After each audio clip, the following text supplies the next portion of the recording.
दोस्तों आज की इस वीडियो में हम लोग इस तरह के प्रश्नों का गुणनखंड ज्ञात करना सीखेंगे। तो यहाँ पे आप लोग पहला प्रश्न देख सकते हैं, हम लोग इसका गुणनखंड करेंगे और इसका गुणनखंड करेंगे। तो मैं आपको पहले ही बता देता हूँ कि जितने भी गुणनखंड वाले सवाल होते हैं वो केवल 4 प्रकार के होते हैं। तो इस वीडियो में हम लोग उन्हीं चारों प्रकारों में से पहले फर्स्ट टाइप के हम लोग गुणनखंड सीखेंगे। ठीक है, यानी कि आपको मैं चारों प्रकार के गुणनखंड सिखाऊंगा, लेकिन हर एक प्रकार के लिए अलग अलग वीडियो आएगा, तभी आप लोग अच्छे से सीख पाएंगे। तो उन्हीं में से ये पहला प्रकार का गुणनखंड है। आप लोग देख ही सकते हैं कि सब प्लस प्लस में है, ये भी प्लस प्लस में है। ठीक है, तो आप लोग इस वीडियो को पूरे अच्छे से समझिएगा, क्योंकि ये अभी पहला प्रकार का गुणनखंड है। तो अगर आप लोग इसे अच्छे से समझ लेते हैं तो फिर जो मैं आगे वाला गुणनखंड बताऊंगा आप लोग उसे भी अच्छे से समझ पाएंगे।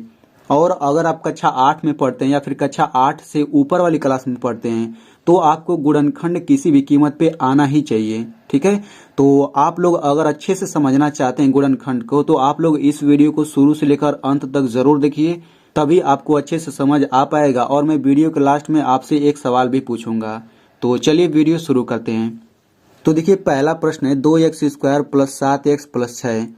तो इसका गुणनखंड करने से पहले हमें सबसे पहला काम क्या करना रहता है। देखिए इसमें हम लोग सबसे पहला काम क्या करेंगे, जो लास्ट में संख्या दिया है इस संख्या का गुणा हम लोग x² के पहले जो संख्या रहेगा उसमें करेंगे। यानी कि 6 का गुणा हम लोग 2 में करेंगे तो कितना होगा, 6 दूनी 12।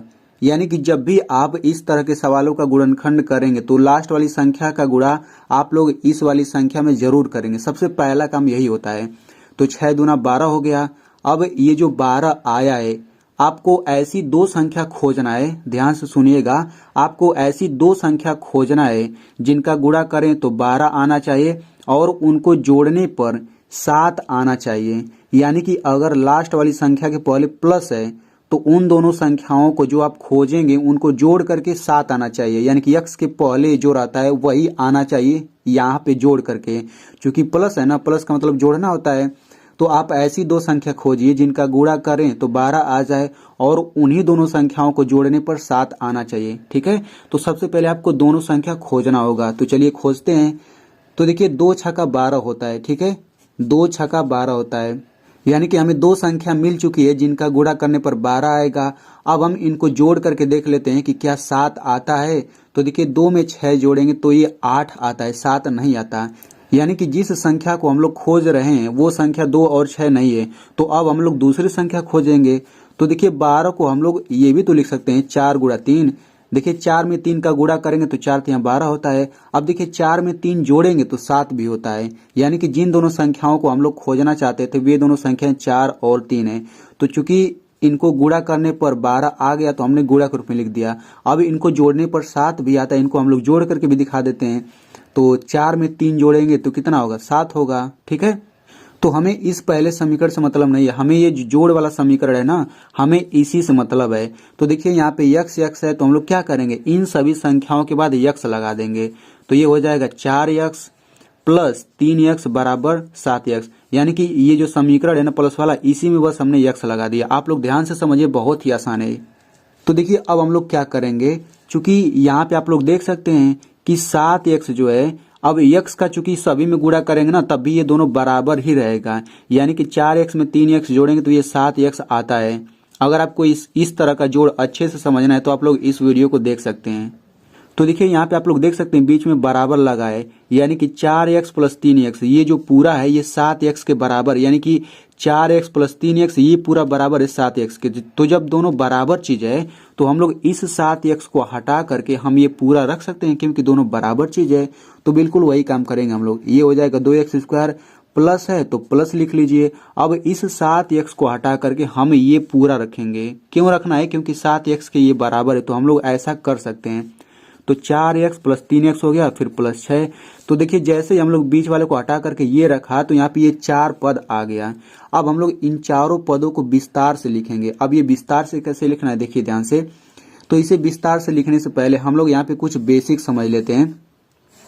तो देखिए एक रूल होता है कि जब भी कोई संख्या आए और उस संख्या के तुरंत बाद अंग्रेजी का कोई लेटर आ जाता है, यानी कि ABCD ऐसे पूरा Z तक, पूरे 26 होते हैं ना, तो जब भी कोई संख्या आए और उसके बाद अंग्रेजी का लेटर आए तो उनके बीच में हमेशा गुणा होता है। एग्जाम्पल के लिए जैसे यहाँ पे 3 यक्स है, तो देखिए 3 संख्या हो गया, यक्स अंग्रेजी का लेटर हो गया, तो ये एक साथ है कि नहीं, इनके बीच में कोई चिन्ह नहीं, मतलब गुणा का चिन्ह होगा। तो 3 यक्स का मतलब 3 गुणा यक्स। वैसे ही मान के चलिए 3 एक्स स्क्वायर है, तो इसका मतलब क्या हो जाएगा, 3 गुणा एक्स स्क्वायर, क्योंकि ये संख्या हुआ, ये अंग्रेजी का लेटर हुआ। अब यहाँ पे एक रूल और समझ लीजिए कि यक्स स्क्वायर का मतलब क्या होता है, यक्स पर ये 2 घात है ना, तो इसका मतलब होगा यक्स का 2 बार गुणा। यक्स पर 3 घात का मतलब होता है यक्स का हम लोग 3 बार गुणा करेंगे। ठीक है, तो आप लोग इसका मतलब समझते रहिए। तो बिल्कुल इसी तरीके से इसको हम लोग गुणा के रूप में लिख लेते हैं। तो 2 एक्स स्क्वायर का मतलब क्या होगा, 2 गुणा एक्स स्क्वायर होगा, तो एक्स स्क्वायर को हम लोग एक्स गुणा एक्स लिख सकते हैं। तो इसका हम लोग विस्तार रूप इतना लिख दिया। अब यहाँ पे प्लस है तो प्लस लिखिए। अब देखिए 4 एक्स को हम क्या लिख सकते हैं, तो देखिए 4 एक्स को हम 4 गुणा एक्स लिख सकते हैं, लेकिन हम 4 को 2 गुणा 2 भी तो लिख सकते हैं।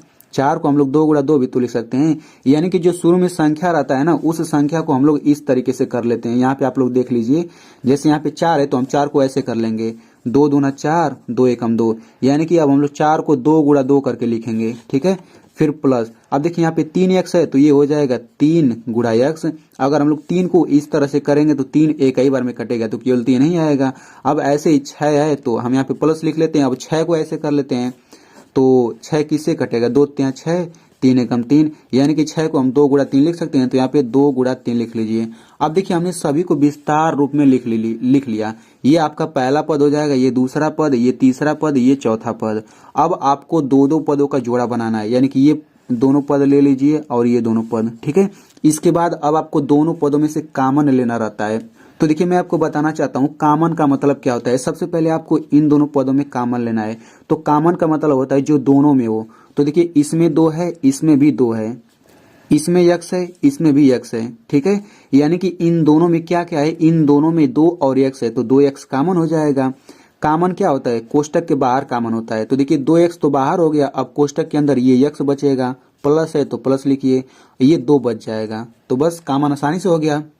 अब इन दोनों में से कॉमन लेते हैं, तो देखिए इसमें 3 है, इसमें भी 3 है, बस केवल 3 ही दोनों में है। तो यहाँ पे प्लस है तो हम यहाँ पे प्लस लिख लेते हैं, 3 कॉमन है तो 3 लिखिए, फिर कोष्टक लगा दीजिए। अब ये यक्स बच जाएगा, प्लस लिखिए, 2 बच जाएगा। तो बस यहाँ पे आसानी से कॉमन हो गया।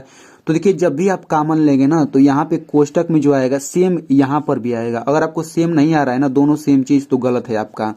अब दोनों सेम चीज को यहाँ पे सबसे पहले लिख लीजिए, यानी कि इन दोनों को हमने यहाँ पे लिख लिया। अब दूसरे कोष्टक में इतना लिखिए प्लस इतना, तो 2x प्लस 3, बस इसका गुणनखंड यही हो गया। तो इस तरीके से हमने पहला गुणनखंड कर लिया। अब इसी तरीके से हम लोग दूसरा गुणनखंड भी कर लेते हैं। तो दूसरा सवाल है x square plus 5x plus 6, तो इसका गुणनखंड बिल्कुल उसी तरीके से करेंगे। तो देखिए सबसे पहला काम हमें लास्ट वाली संख्या का एक्स स्क्वायर के पहले जो संख्या रहता है उसमें गुणा करते हैं। तो यहाँ पे तो कोई संख्या है ही नहीं, तो जब कोई संख्या नहीं रहता तो हम लोग 1 मान लेते हैं, यानी कि 6 का गुणा 1 में करेंगे कितना आ जाएगा, 6 आ जाएगा। ठीक है, यहाँ पे 1 आप लोग दिमाग में रखिए। तो 6 का गुणा 1 में करेंगे 6 आ जाएगा। अब ऐसी 2 संख्या खोजिए जिनका गुणा करें तो 6 आ जाए और उन्हीं को जोड़ने पर 5 आना चाहिए। तो ये तो बहुत ही सिंपल है, 3 में 2 का गुणा करेंगे तो 6 आ जाएगा और 3 में 2 जोड़ेंगे तो 5 भी आ जाएगा। यानी कि जिस संख्या को हम लोग खोज रहे थे वे दोनों संख्या 3 और 2 है। अब बिल्कुल उसी तरीके से हमें इस समीकरण से मतलब है ना प्लस वाले से, तो इन सभी के बाद x लगा लेते हैं। तो 3x प्लस 2x बराबर 5x हो गया। ठीक है, तो अब हम लोग क्या करेंगे, चूंकि 5x पूरा इसके बराबर है तो हम लोग इस 5x को हटा करके ये पूरा रख लेते हैं। तो ये हो जाएगा एक्स स्क्वायर प्लस है, प्लस लिखिए, 5x को हटा करके आप ये पूरा ये रख लीजिए। तो 3x प्लस 2x प्लस 6 इतना हो गया। तो अब देखिए 4 पद हो गया। तो 4 पद हो गया तो कोई बात नहीं, अब हम लोग इसको विस्तार रूप में लिख लेते हैं। तो एक्स स्क्वायर को क्या हमने बताया, यक्स गुणा यक्स, प्लस है तो प्लस लिखिए। अब 3x को लिख सकते हैं 3 गुणा x, क्योंकि देखिए अगर x के पहले जो संख्या आ रहा है अगर वो बड़ी संख्या आ रही है ना, तो हम लोग बिल्कुल इसी तरीके से हम लोग कर लेंगे। ठीक है, छोटा संख्या है तो हम लोग वैसे ही कर सकते हैं, ये प्लस। अब 2x को लिख सकते हैं 2 गुणा x, यहाँ प्लस है प्लस लिखिए। अब 6 को हम लोग ऐसे करेंगे तो 2 गुणा 3 आएगा, तो 6 को लिखिए 2 गुणा 3। अब देखिए शुरू के 2 पद ले लीजिए और बाद के 2 पद, इन दोनों में से कॉमन ले लीजिए। तो इसमें x है, इसमें भी x है, यानी कि इन दोनों में से x कॉमन हो गया। तो x कॉमन हो जाएगा तो क्या बचेगा, x बच जाएगा, प्लस है प्लस लिखिए 3 बच जाएगा। अब यहाँ पे प्लस है तो प्लस लिखिए, इन दोनों में से कॉमन क्या है, इसमें 2 है, इसमें भी 2 है, यानी कि 2 कॉमन हो गया तो बचेगा क्या, ये x बच जाएगा, ये 3 बच जाएगा। ठीक है, अब आप देख सकते हैं कि कॉमन लेने के बाद दोनों में कोष्टक में सेम चीज आ रहा है, तो यहाँ पे एक कोष्टक में x + 3 हो जाएगा, दूसरे कोष्टक में x + 2 हो जाएगा, x + 2। तो इस तरीके से इसका भी गुणनखंड हो गया। तो आई होप आपको बहुत ही अच्छे से समझ आया होगा। अब मैं आपको गुणनखंड का सवाल देता हूं, तो आप लोग इसका गुणनखंड करके कमेंट में जरूर लिखिएगा, x² + 7x + 10। देखते हैं कितने लोग सही जवाब दे पाते हैं। दोस्तों मेरा आप लोगों से एक रिक्वेस्ट है कि अगर आपको ये गुणनखंड समझ आ गया है तो आप लोग इस वीडियो को अपने दोस्तों के साथ जरूर शेयर करिएगा, उन्हें भी समझ में आ जाएगा। और वीडियो को आप लोग कम से कम 1 लाइक जरूर करिएगा, क्योंकि वीडियो के पीछे बहुत ही मेहनत होती है।